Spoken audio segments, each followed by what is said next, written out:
As dads, some days we feel like we have all the answers, and some days we feel like we don't have a clue. If that describes you, you're at the right place. This is the All Pro Dad Podcast. Welcome to the All Pro Dad Podcast, where each week we take a look at just one question. We talk about what the experts say. We talk about what we've gotten wrong, mostly, occasionally what we've gotten right, and we give you just one simple but powerful pro move. I'm your host, Ted Lowe, and I'm joined today by my co-hosts, Mr. Bobby Lewis. Hey, what's going on, Ted? And Mr. BJ Foster. You guys, thanks for joining me. Absolutely. Hey, it is time for the question of the week. How should I approach discipline with my kids? Let me just back us up a little bit. For you guys, how was discipline approached growing up? BJ? I mean, for me, it was do what mom says. Yeah. and when you didn't, you kind of knew it. I mean, my mom wasn't, she would just she'd get really intense and, she'd get upset. And that was mom upset you didn't want. So talking tos? Yeah. Well, there was talking tos. There was spanking. Go to your rooms. There wasn't a lot of that. There was more go to your room. And I'll never forget one time, because my mom still brings it up, but she sent me to my room and then forgot that she had sent me to my room. So it was 3 weeks later, where's she's really mad. I mean, I think she sent me to my room at noon, and I think it was 6 o'clock. I'm like, can I come out now? Oh man. But it wasn't sending me to my room was it's just a room filled with toys, so it wasn't you're just I gotta go to the bathroom. Let me out. Yeah, that's probably why. Yeah, so where was your dad in the equation of discipline? My dad was the do what your mother says kind of. It was a little bit that's the funny thing. There wasn't spanking or anything like that. It was just, he would just get mad, but there'd be some times when you thought, oh, dad's really going to give it to me. And then he'd come in and he would just talk calmly. And I was like, oh, well, that was nice and pleasant. There's always that wild card, that one memory of when he didn't talk calmly. Yeah, right. Well, there was one time I told him to shut up, and it was just more of a oh, shut up, kind of like a, sort of a sarcastic kind of, yeah. And boy, he grabbed me and we went up, that was it. Almost borderline threw me up the stairs. I mean, I was 13 at the time, and he just kind of pushed me up into my room, and then gave me a talking to. And yeah, that was the one. I remember that one. There was nothing, it wasn't really like I felt physically in danger. It was just, oh my gosh, I made my dad this mad, and wow. I was bawling, crying. Fortunately, we had guests over, which made it even more embarrassing. That was helpful. Bobby, what about you? I never did anything wrong. So I'm just kidding. Yeah. No, I mean, I actually didn't get in trouble very often, but it wasn't because, I was disciplined super, super well. It's because I was afraid of disappointing my parents. I just didn't want them to be upset or mad with me. And so I didn't really act out too much. But I also was told, if you do act out, we're just going to take things away that you love. So if you're not going to follow the rules, you don't get to play your baseball game on Friday or whatever, the thing I wanted to do was, or you're not going to get to go to the movies with so-and-so. We control the car. We're not going to drive you. So it was more of a behave or you don't get to do what you want to do thing. I never really got sent to my room. It wasn't paddled or spanked or anything like that. That really didn't happen. But I was definitely told, do this or else. We're the adults, follow the rules. Basically, that was it. Wow. You guys feel sitcom-ish to me right now. This is so nice. I'm going, oh, wow. How far do I go? Approach would be a way too generous a word for It was. I don't want to use the word volatile, but it was sporadic and it was different. My mom was way more emotional, and this is, we lived in town, an area where spankings were a thing. And so she was a spanker, but she would do it in a way more like you could sometimes juke her and get less, like, you know, and my dad was way more like, okay, slow down. This is what's about to go down. And so, and I was always pushing everybody's buttons. I was a lot. And so it was a little all over the place, a little scary. I wouldn't say it was violent, but it was definitely leaned itself to, ooh, you could get in really big trouble here. And so, so their approach would be too generous of words. So that when I always thought, man, kids need more of like, okay, here's what's coming. Here's what can be expected. And so I think this approach and our idea of approach and the way we think about approach is so key when it comes to discipline, which leads us to, as you guys know, our question of the week. How should you approach discipline in your home? BJ, you've done some research on this. Could you enlighten us? Well, I mean, I think one of the most important things with discipline is you want to be consistent, and you want to be, I think, on the same page as your spouse. I think that's one of the most important things. If you guys are disagreeing in front of the kids, it sends a lot of different mixed messages to them. And it can be hard because you can be in the middle of disciplining your kid or your spouses, and you disagree with what they're doing. And it's just kind of like, well, how do we handle that? And so our producer found a video on TikTok from the folks at Mind and Child, and they do something called tap in and tap out. And so we thought it was an interesting video. And so we'd like to show it to you all, and then we'll probably comment after. So take a look at this video. Why won't you just listen when I'm giving you directions? Hey, what's going on? We called this strategy tap in, tap out, and it's an effective strategy when one parent is getting overly emotional or overly upset when they're trying to respond to their child's behavior and they need to take a break or leave, and then the calm parent can tap in or take over in order to maintain a calm environment.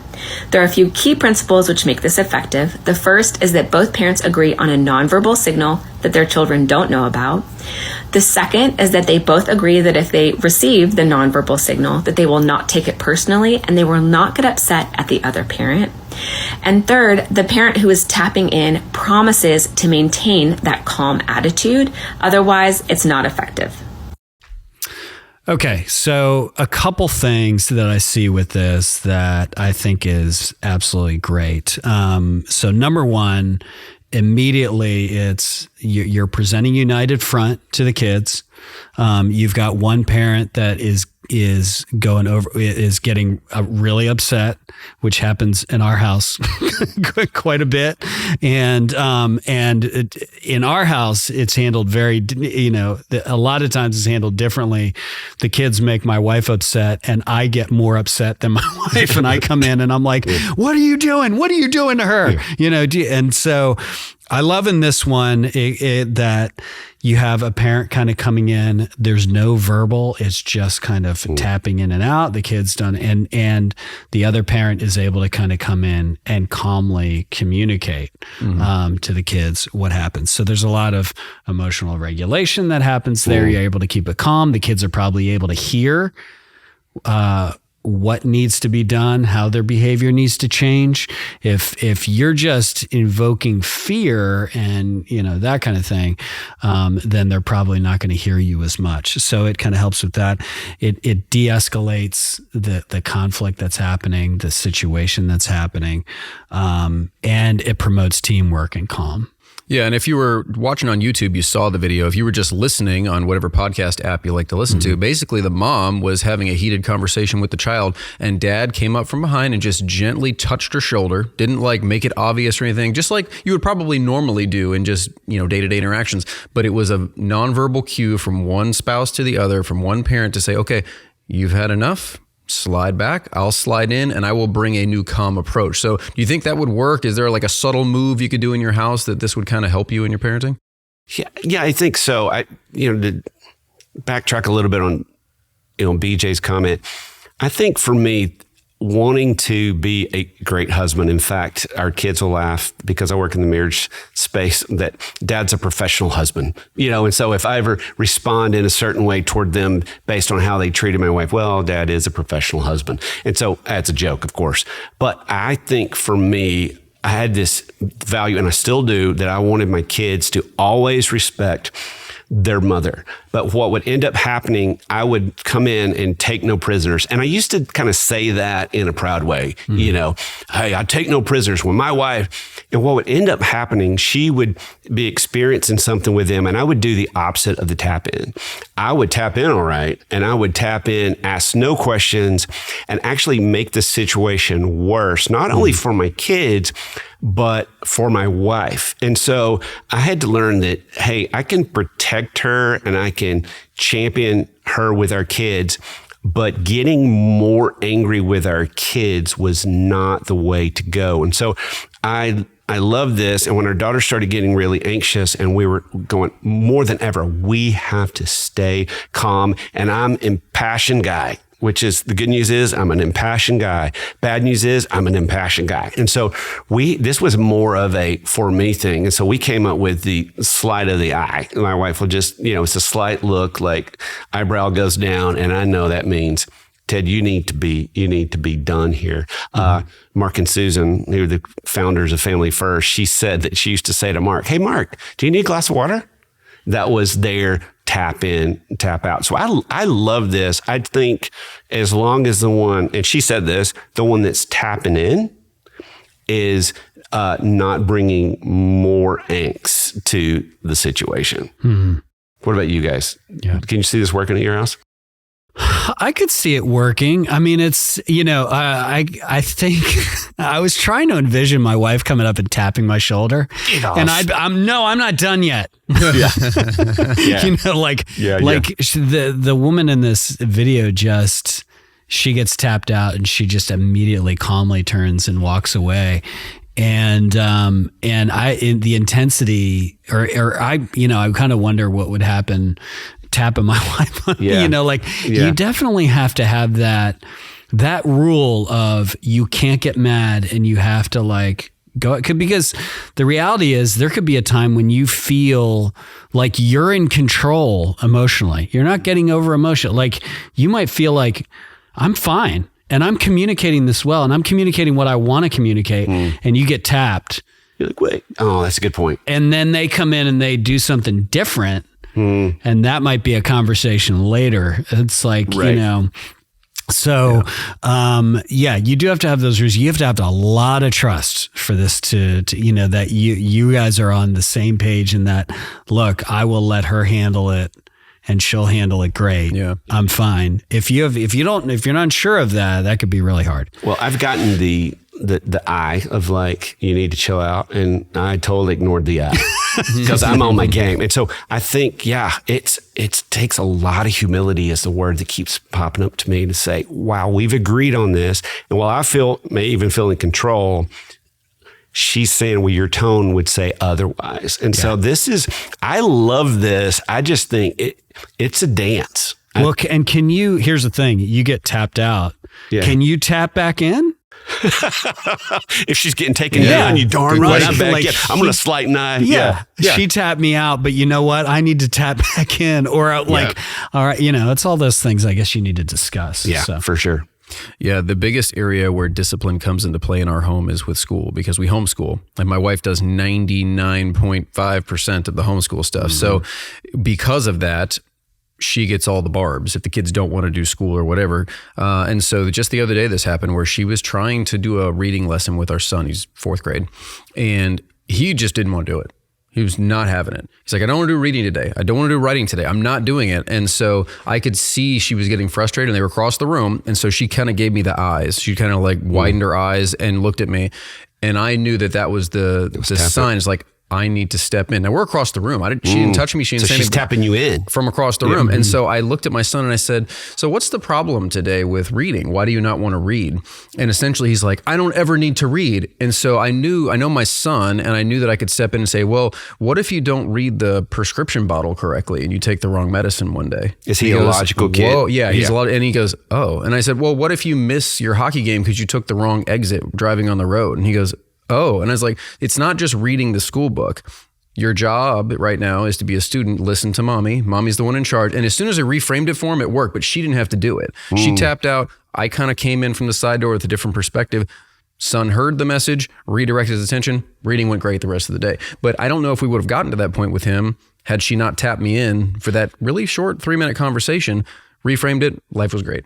I love that. So this is another side of it, because that whole video was about, hey, I'm going to slow you down, which is great. I like, hey, I need you to. Well, he needed to be disciplined because he wasn't listening. Right. And his job, we explained, your job is to listen. Right now, mommy's teaching. You need to listen. You would listen to the teacher if you were at the traditional school building. And if you didn't, you'd be sent to the principal's office. So the wide eyes is kind of the principal's office in our house, I guess. You get tapped in, you redirect, you discipline in whatever way works with the kid the most, and then back into the role with mom. And he did great after that. But I think it showed, love to my wife by her not having to do it all herself, by feeling like I'm just still beating my head against this wall and not getting anywhere. That little bit of redirection, that help actually grease the wheels, everything move forward the right way. That's a great point, Bobby. And with that, we want to compare some different methods of discipline to tapping out. The first one is, what do you guys think about timeouts? I'm all for timeouts. I think it's jail for kids. And that's a great thing. Jail for kids. Like, go sit over there and figure it out. But it's not my favorite technique. It's in no other area of life do we really get timeouts. Like when we grow up and we're older and we're adults. Like if I'm bad mouthing my boss, there's no timeout. You're fired. There's no it's just a bigger sit in the corner. Yeah. And I don't really love that. I know a lot of people do it, and it's effective for a lot of people. It's not my favorite strategy. Yeah. I think the one thing with it is you want to have a consequence that invokes pain. And one of the most painful things for toddlers, for little kids, is to stop moving. Yeah. And so it gets them to sit. Now you have to think for a little bit, but also it's not fun. Well, you said toddlers. That's important because, it doesn't really work with a 12-year-old. You can't really send a 12-year-old to the corner in a chair. But Indiana University actually published some research on timeouts, and they said it should be no longer than 3 minutes. And I thought, that's weird. For anyone between like the ages of 3 and 7, because that's kind of the age that you're giving kids timeout, anything more than 3 minutes, and it's not really effective anymore. And I thought that was surprising because their attention span's so short when they're little. 3 minutes seems like 3 hours to a toddler, but it gets the point across. So if you are going to do timeouts, they don't need to be 6 hours like BJ's mom sent him to his room for the entire day. Just forgot he was in there. Yeah, short is effective. I think it's teaching them emotional regulation too. And so I think it's important how we are when we're putting them into timeout. Are we calm? Are we matching their emotions? I tell you what, you're going to go over here, which I know is so much easier said than done. I get that. If you're listening going, oh, that sounds impossible. I get it. But I think you emotionally regulate. Take a deep breath, go over and say, hey, I'm going to give you just a second. Take a deep breath. And talk to them a little bit, but sometimes they're so upset they can't, and they start understanding here's what's happening. And I think talking about what a timeout is when they're not upset, so they can hear with a more logical part of their brain, here's why we're doing this. So I think it could be, positive as long as we're not doing that thing that we do, where we're constantly threatening, I'm going to put you in timeout. I'm going to put you in timeout. I'm going to put you in timeout. And you're thinking, are you really going to do it? Well, and there's a time too. If you're doing timeouts and the behavior's not changing, then timeout's probably not the thing to do anymore. We got to come up with something new, because otherwise you're just doing it over and over and over again. And for years, you're like, just go sit in the corner. If the kid's like, if all I have to do is sit here for 3 minutes, great, and move on. So you got to assess that in your home. Things have to change after that. Yep. Another one is just some discipline methods are, hey, natural consequences. Like life's going to happen when this happens, hey, when you're nasty to your sister's not going to want to play with you. So you can choose to keep being nasty. Your sister is not going to want to play with you. What do you guys think about that? Just communicating, if you do A, then B's going to happen, and let that be the discipline, or let that be the consequences. I tend to do a little bit more of that as they get older. Well, number one, I think it's always good to explain, like even when it's not natural consequences, it's like, hey, listen, I know this is painful, but you need to understand if you continue to do stuff like this, it's going to make relational pain. So I'm giving you this pain to kind of identify your behavior a little bit, to the fact that it has painful consequences. But in terms of the natural consequences, I kind of started introducing that with like, look, yeah, you have $20 in your pocket and you can spend it on something quick, but you might regret it later, and just let them. Sometimes it's like, gosh, you tell them not to do something and because they might fall and hurt themselves. Mm-hmm. And it's hard to just kind of sit back and go, let it happen. Yeah. Like, that's a tough one to do. And it's for my dad, he called it coconut head. And what it was, he paid my brother and I like to help him do a project with our back deck. And I'm probably 10 years old and we go to beach vacation and I walk into a store and there's a coconut head with eyes and a hat on it that I'm like, that is fantastic. I need it. And my dad was like, hey, like, are you sure? Like this is, first store, idiot purchase. And he says, are you sure? Because you sure, like you did a lot of work. They're not going to give you the money back. Yeah. No one's going to take that back. They're going to be so thankful that you took it. And so I was like, absolutely. And so he would use that phrase with me on, hey, is this a coconut head situation that you want? Or do you really want this? Like you've worked hard because he would make us work. Like we had jobs because you coconut head, which I kind of look like a coconut head. So it worked out. But I think that was the natural consequence. He let me stay there and spend my money. Mm-hmm. And I still regret that purchase. I love the fact that he's got a name for it after that. Is this a coconut head situation? Is this a coconut head situation? Yeah. And I still make coconut head situations, which my wife is really good at. Is this a coconut head situation? I think a major benefit to, pursuing the natural consequences line of discipline is that you can't be blamed as the parent. Like they can blame you put them in timeout or you take something away. But if the natural consequence is you got no money left because you bought a coconut head, your dad can't be blamed for that. Yeah. You got to take the blame yourself. You're not the bad guy. And I think that is a benefit to kids because there are going to be so many decisions they make in life where they either don't consult me or they did and they ignored it, even if it was good advice or bad advice. But the result was the same. They made a choice and the result of the choice maybe was something they didn't want. Well, that's a natural consequence. And so if we can teach them that when they're younger, maybe they think decisions through a little bit more as they get older and older because they understand that every action has a reaction, has a consequence coming. It could be good or bad, but I need to think about this. So natural consequences, I'm a big fan. I think when it gets hard for parents is the whole, I can bail my kids out, So like my kid forgot their jersey and therefore they're not going to be able to play or they're going to be benched or, that kind of thing. And it's, oh boy, do I just let them feel the pain, So this happened recently. My son and I will talk. He goes to hockey practice on Fridays. We'll sit in the car. We'll talk about stuff. And we were listening to a hockey podcast and one of his favorite players was telling a story about growing up. They had a tournament 2 hours away. And the dad said, your job, kid, is to pack your hockey bag. I'm not packing it for you. You're 12 years old, whatever you are. It's your job. They drove 2 hours to the game and the kid forgot his skates. Oh, geez. And so the kid's like, oh, man, all right, let's go home. Dad says, no, we're going to sit and watch your teammates play for 2 hours and you're going to know that you didn't remember your skates. That drove the point home. He never forgot his skates again because it was a natural consequence. It wasn't like, oh, well, you forgot. We'll just go back home. We'll go get some pizza or whatever. No. The consequence was you don't get to play. You get to watch today. Yeah, and it worked. And so my son heard that. Guess what? He's never forgotten. He's never forgotten his skates. So I do think that they're very effective because they're personal. Like this is on me. I made a mistake.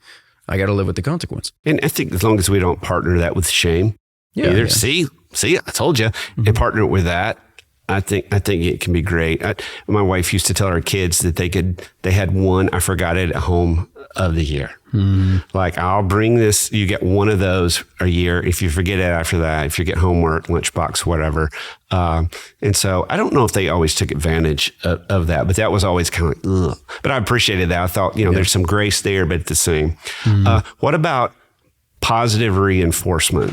When I think about that for me personally, I think there's the part of this that drives me crazy is to say, if you'll behave, then you get this every time. Like my wife would buy her kids cars in the store, which I think was occasionally, little Matchbox cars, Hot Wheels or whatever. So that was, and they had a lot of them. And so I think there's little things like that, but it's when it turns into bribery, When it turns into an expectation, that's different. But I think positive reinforcement of catching our kids constantly doing the right thing.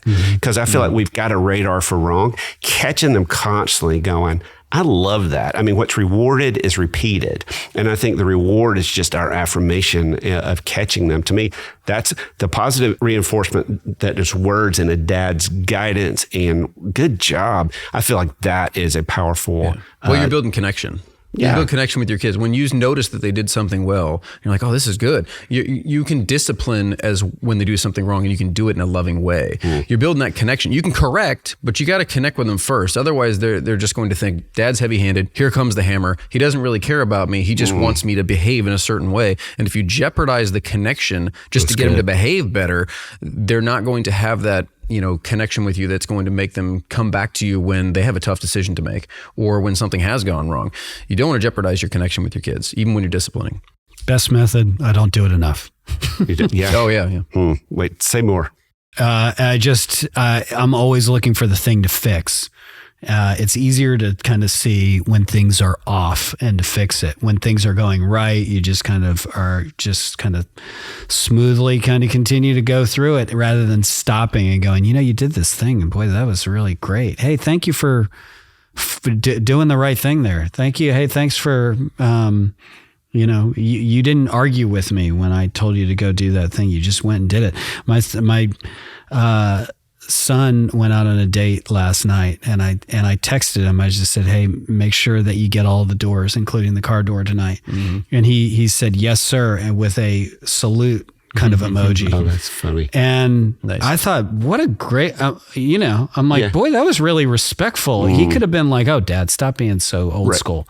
And he was just like, yes, sir. Thank you. Kind of thank you for and boy, I was like, man, nice. That's great. Yeah. So, and I think that these techniques will work differently with different kids. If I tried to put one of my kids in timeout, he wouldn't care. He'd just bring a pencil and color on the wall. Like he wouldn't care. Yep. But if I tried it with another kid, it would be torture to not be able to participate for 5 minutes. It would be torture for her. So it really just depends. I think all of these have their merits. I like the positive reinforcement a lot, but I think you have to know your kids really well and be in partnership with your wife. If you're going to tap her on the shoulder when she's upset, or she's going to tap you on the shoulder when you're not really being calm, you got to know the person tapping in has to understand which kid they're talking to and what works well for them and how to best, ease the situation. Well said. Each kid's temperament's different, and it's so important. In fact, we're going to do an entire episode on temperaments.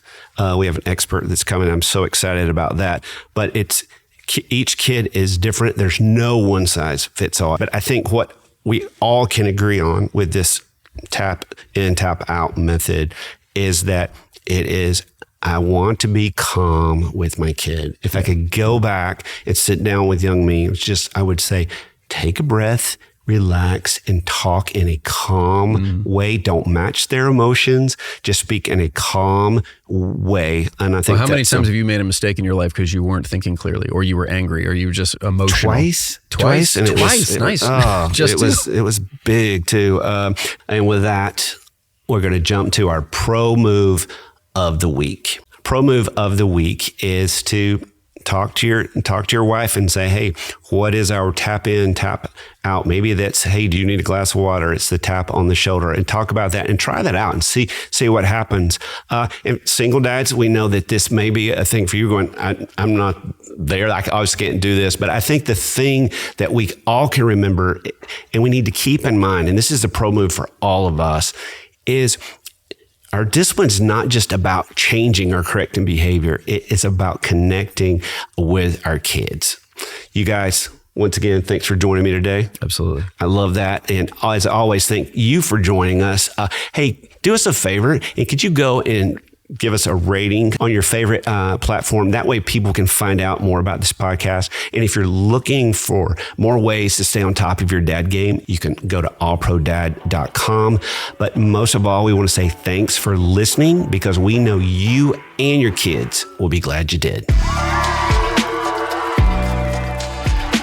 Thanks for listening to the All Pro Dad podcast. All Pro Dad is the fatherhood program of the nonprofit Family First. Along with our motherhood program, iMom, we exist to help you love your family well. Subscribe to our daily email, the All Pro Dad Play of the Day, by going to allprodad.com/subscribe and get daily powerful and practical fatherhood tips in your inbox. The All Pro Dad podcast is hosted by me, Ted Lowe, produced by Bobby Lewis.